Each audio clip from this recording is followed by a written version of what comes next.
Ilang oras na bakbaka na sa pagitan ni Oscar Collazo na champion at Jason Vincent na challenger mula sa ating bansang Pilipinas. Panoorin ang ilan sa mga highlights ng pakikipaglaban nitong si Collazo. Gaano nga ba ito kadelikado at gaano katindi ang kanyang record at fighting style.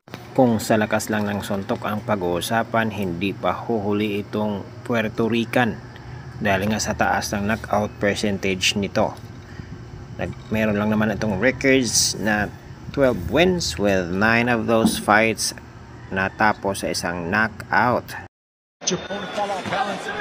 Wow! She walked right into that! And what a left hand, and he's got Gutierrez up against the ropes. Amazed Gutierrez stand his feet there, but the ropes seem to keep him up. And those are right hook that I was calling for. That's exactly what it was. Left and right hooks landed. And the referee taking a good look at ang tindi ng kaliwa to the head. It really sends his opponent to the canvas.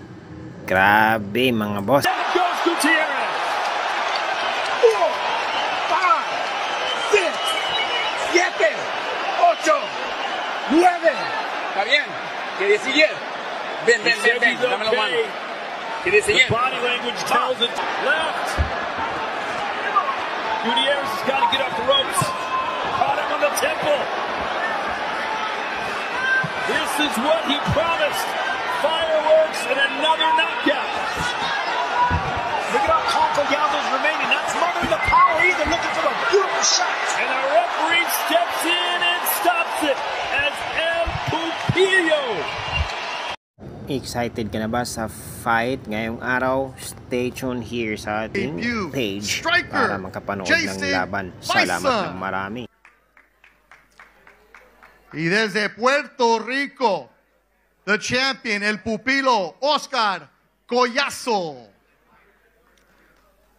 First to the scale, making his U.S. debut from Viruela, Agusan del Sur, Philippines, with a record of 14-1-1, Jason Striker Vicen. Puerto Rico, the WBA, WBO ring minimum weight champion, 12-0, 9 KOs. He won his title here 2 years ago. El Pupilo, Oscar Collazo. Matindi talagang record nitong si Collazo mga boss, itong champion. 12-0 with 9 KOs. Kaya mahihirapan talaga dito itong ating kababayan. But of course, there is always an upset in every fight. So we are hoping for an upset here.